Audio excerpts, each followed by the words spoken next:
From One of One Production Studios, broadcasting from NYC, you are listening to Unexpected Success with your host, Joy. I mean, these are giants, right? And so they give you an example of what you want to be, which is it's always nice to have a goal. Yeah. Right. And so, all right. So you got to keep in mind, like during the second time I went back to law school, it was during the OJ trial.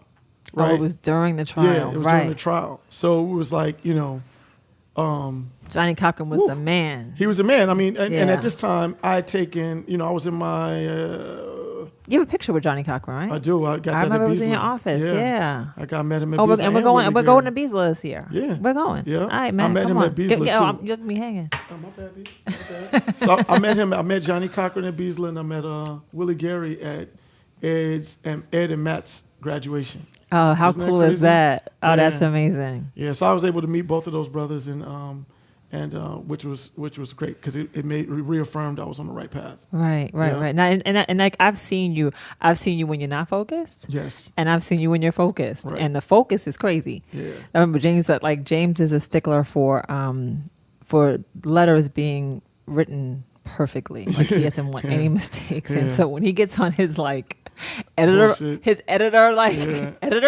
Right. He's sitting at that computer like. Yeah, I know. Right?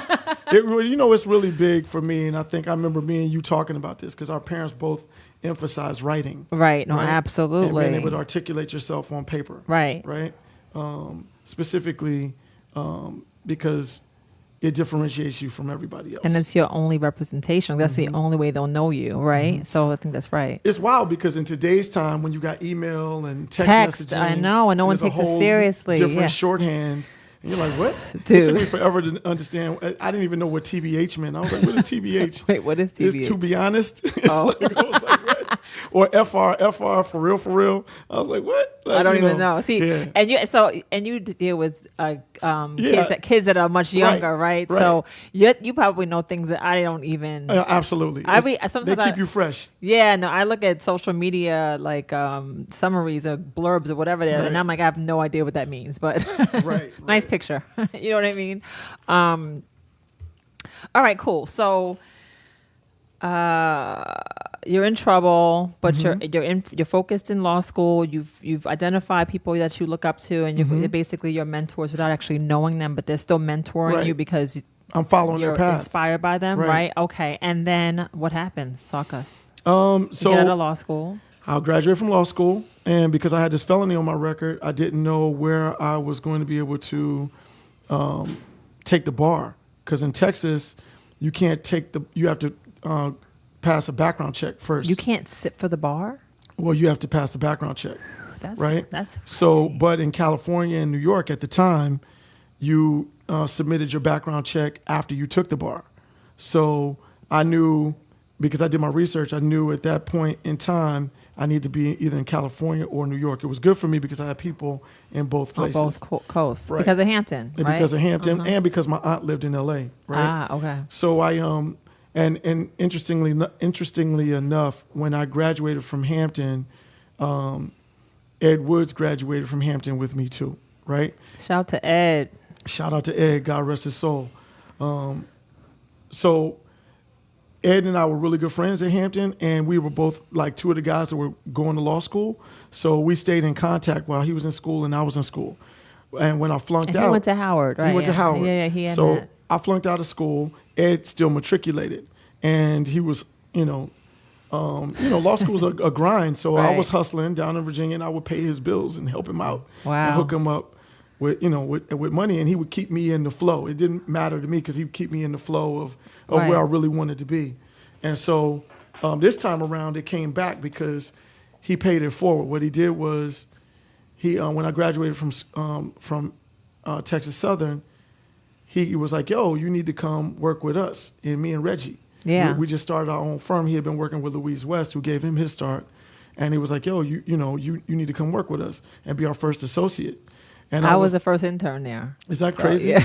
Yo, that's nuts. So they started a lot of us, right? Yeah, absolutely. I mean, we're all standing on their shoulders. Yeah, 100%. Yeah, for sure. I was the intern in the office at what was that? What was the name of what was the building? That was on 51st Street. Oh, no, I don't know. Yeah. This was in Teddy Van's. Shout out to Kim. That's hilarious. Teddy Van's old office with the piano, right? So I was in that space, and they were never in the office, but when they were in the office, I learned a lot from Reggie and from Ed. Ed cursed me out every day, but I forgive him, right?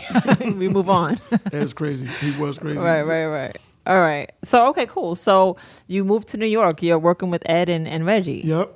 So I was working with Ed and Reggie. Did that for like a year, and it was like shout out to Reggie.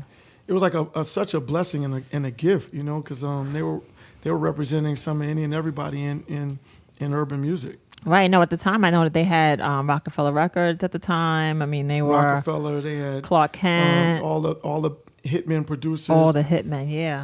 Shout out to the hitmen. Shine. Kelly Price.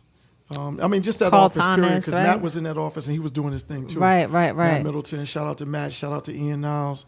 It was good because it was a bunch of young brothers not far.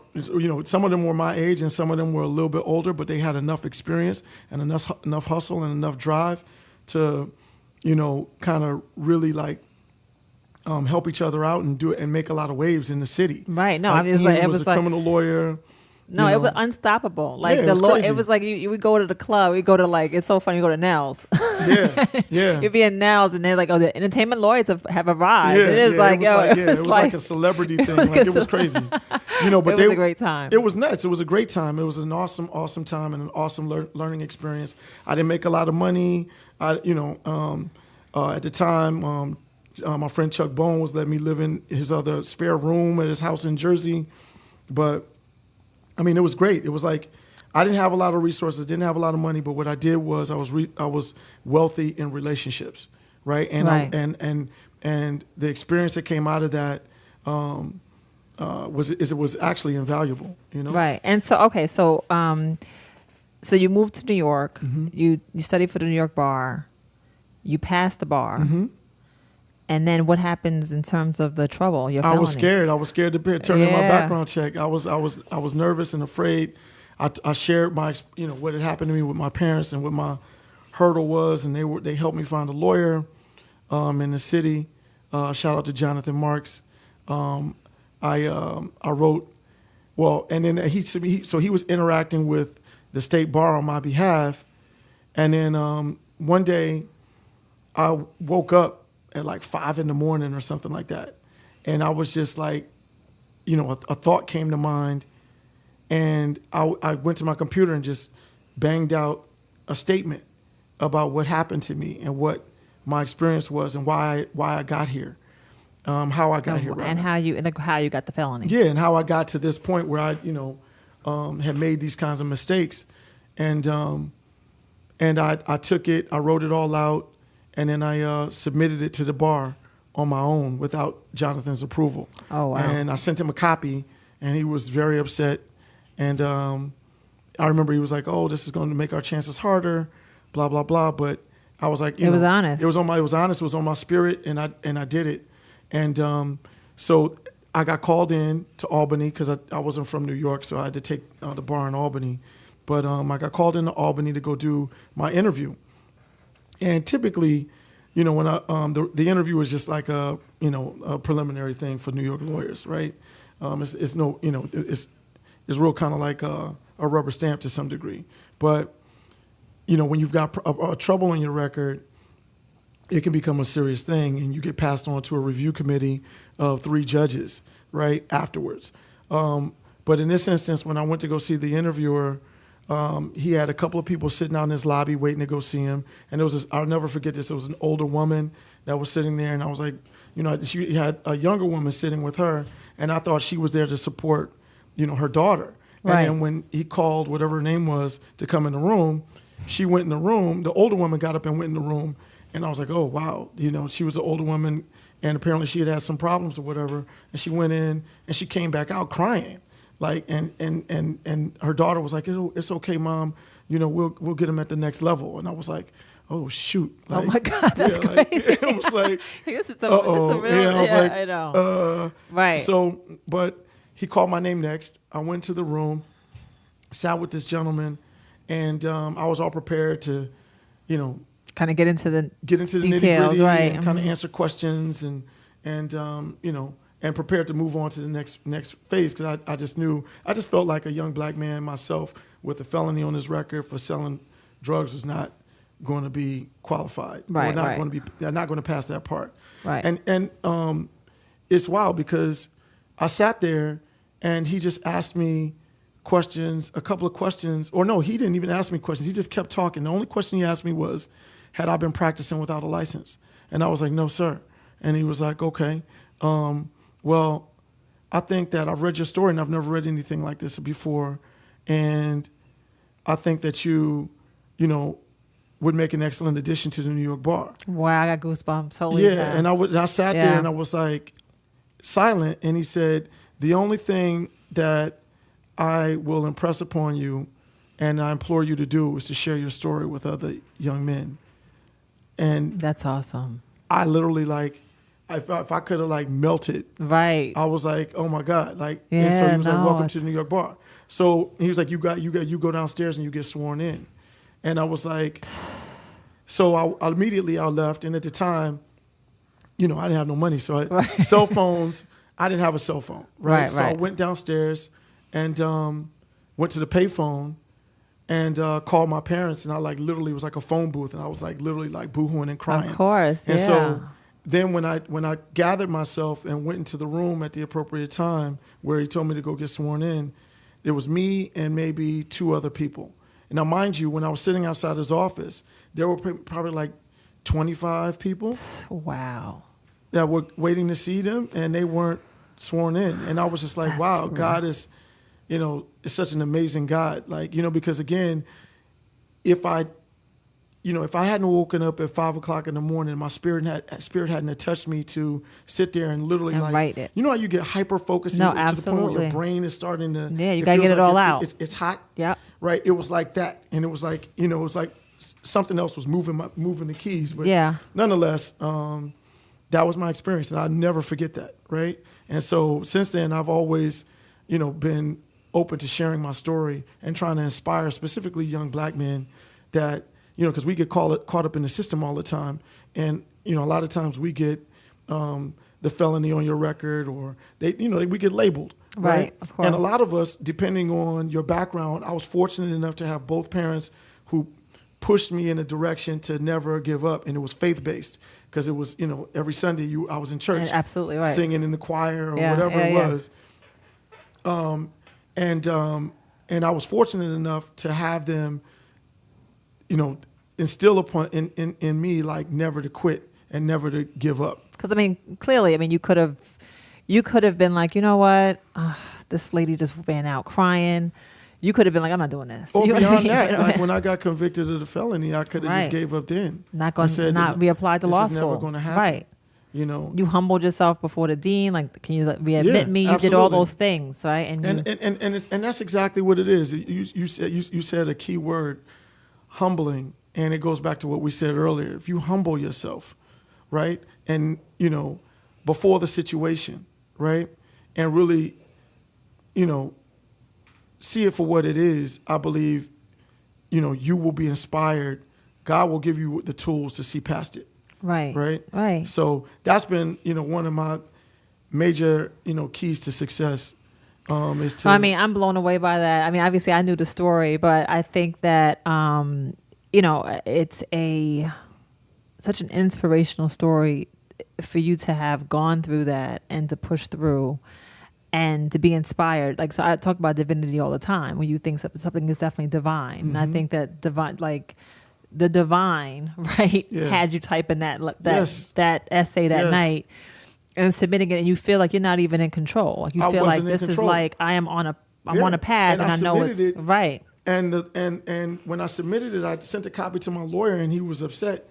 And I was like, this is beyond me. Yeah, I'm sorry. But I did it. And then the wild thing is, again, my parents helped me retain the lawyer, so they sent him $5,000 or whatever. So, mind you, when I got sworn in, I didn't have any money, and so I borrowed my friend's car to drive to Albany from the city, and as I was driving back, I had my certificate, in the back seat. Right. And I was like, oh, wow. And I was like, yo, in my mind, I was like, yo, I just couldn't think of all the things, what I wanted to do first. But the first thing I did was I got to the city and I went to his office. And I was like, I got sworn in. And I showed him my certificate. He was like, wow. He was like, okay. He was like, congratulations. I was like, yeah. And I need my money back. I need you to tally up your hours. Right. Give me that bread. Right? So it's the way God works. Right. It's like I had, Yeah. God bless him too, because I think he only charged me like $500. Wow. And he gave me the remainder. So then I had at the time. That was a lot of money. I had $4,500. You know what I'm saying? So I was like, whoa. Yeah, I was like, okay. Time to go get some new thread. Yeah, I was like, because now you're a lawyer, right? So now I'm a lawyer. Now you're a lawyer. What am I going to do next? So Right. the next thing I did was I went to go see Ed, Reggie, Ian, and Matt. Right, of course. And because in my mind, now, mind you, they would pledge me. They were pledging me the entire time. The way you pledged me. Yeah, so they were giving it to me all the time. Right. They knew that I had this hurdle of this felony on my record. So they were like, oh, I think in their mind, at least in my mind, I made it up that they thought I was gonna be there in the closet, doing all their little research. No, legitimately a closet. We have to get a picture. Sitting up under the microwave. I think they thought that was gonna be my existence, from here on out. God, that was hilarious. I went and took my certificate up there, and I was like, yeah. Booyah, right. Yeah, hold that. Yeah, hold that. So, and it was, they were super supportive. We laughed. We had a good time. That's great. They helped me celebrate, and they helped me kind of get acclimated and transitioned into becoming a real lawyer in the city. Right. Yeah. And I know that was you've pivoted so much since that time, but some of the clients that you had, that we had, we were together. I mean, we Too Short, Ball and G. So it started with A Ball and MJG, right? Because they were my first named client. Shout out to Ball and G. Shout out to Ball and G. I love them dudes, for real. Yeah. So, again, going back to trying to treat everybody the same, right? When I was at Ed and Reggie's office, I used to answer the phones, and from time to time, if the receptionist wasn't there, I was next in line to answer the phone. So I answered the phone. I built a rapport with some of the assistants in some of the other entertainment lawyers' offices. And one assistant that will go unnamed called me one day, and she was like, hey, James, I've got this group that's coming in town, and they, the lawyers over here, they just are not paying them any attention. And I think that they're really deserving of somebody to really give them a lot of attention. They could be helped. And I really like those. They're really nice guys. And would you mind meeting with them? I was like, okay, well, who is it? She was like, have you ever heard of this rap group, A Ball and MJG? Now, mind you, this was I'm from Cleveland, and I went to law school in Houston. Right. I was like, oh, hell yeah, I know A Ball and MJG. Right. I was like, yes, please. I was like, I will absolutely meet with them. Right. So, again, I remember the call because I was in the closet at Ed and Reggie's, and they were like, so she was like, well, when they come in town, I'm gonna set up a meeting. So I said, okay, cool. So then the night before I was supposed to go meet with them, I was at the house. And my ex-girlfriend from law school, her buddy was in New York from Houston and called me and was like, hey, James, it was 11, 12 o'clock at night. And she was like, I'm here with my boyfriend, and I'm not certain where he went, but I'm locked out of my hotel room because my name wasn't on the room. Do you mind? I think he's going to be out for the rest of the night, and I'm just sitting here in the lobby. Do you mind coming to get me? And I can just, sit at your place until he gets, he comes back home. Right. And so I was like, all right, okay, cool. So I got up, got dressed, was starting to make my way to the city. And literally as I got to the door and got ready to get, walk out of the door and get in my car, she called me back and was like, hey, he just showed up, but I really appreciate you coming, the effort or whatever. Right. Hopefully I'll be able to see you while I'm in New York. So I was like, all right, cool. So the next day, that was that. So the next day, I went to the hotel. I put on my suit and was all suited and booted. And I went to the hotel. the hotel lobby, and I was waiting for A-Ball and MJG to come, to the hotel or whatever to meet with me. And I ran into my friend, and she was like, "Hey, what are you doing here?" I was like, "Oh, hey, what's going on?" Tammy, I was like, I'm here to meet these guys and, new clients, potential clients. And she was like, "Oh, wow, okay, that's really cool." She was like, "Who is it?" I was like, "Well, it's this rap group, 8-Ball and MJG." She was like, "Man, that's crazy. My boyfriend is their producer." Oh, she was like, wow. "He was in the studio with them last night." That's she was crazy. Like, she was like, "F that, you ain't got to do no interview. You their new lawyer. Let's go. Let's go to the shit." So she walked me to their room, and they were in there, smoking, chilling. Right. And she was like, "Oh, y'all sit up. This your new lawyer." And I was like, "You're like, hey." Yeah. So I was like, "Wow." Right. So, but again, divinity. Right. And being humble. Because I always think back at the moment that she asked me, could I come pick her up in her time of need? Right. And at that time, I could have easily, I could have been a jerk and been like, "I ain't picking it's nobody." Like, "Oh, it's the middle of the night. I'm tired. I got to be I'm at work not doing tomorrow. that. Right. I've got this big interview. I'm sorry. Yeah, I can't do it. I could have made up something. Right. And I was like, "No, no, I'm gonna come. I'll come, pick you up or whatever." And it just worked. Look at that. It just worked out. You know what I'm saying? I literally didn't have to say anything to them, and we had a long, career, and I learned so much from those guys. And they were just, they were just really good guys. Yeah, really awesome guys. Yeah. And they took you, so you met like the whole circuit, right? But we met with Gucci Man, we met with Chameleonaire, we met with, I don't even know who else you met. Slim Thug, the Stories, right? Paul Wall, the whole Houston camp at one point in time, we had like a little lock on Houston and Texas, period. Yeah, shut down. Yeah, we were trying to, everything moving out of there. We tried to put our stamp on. Shout out to all of them, right? Shout out to everybody in H-Town, because that's my second home. I love that place. Everybody there is just, such a, I love it. Right. So nonetheless. So you did all of that, right? So you do all of that. You are successful, right? And then you pivot. Yeah.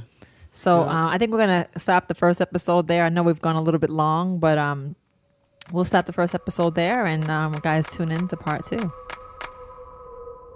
This podcast was brought to you by 23DB Productions, ID Productions, and One of One Productions. For more information, go to Facebook and Instagram, Unexpected Success with Joy.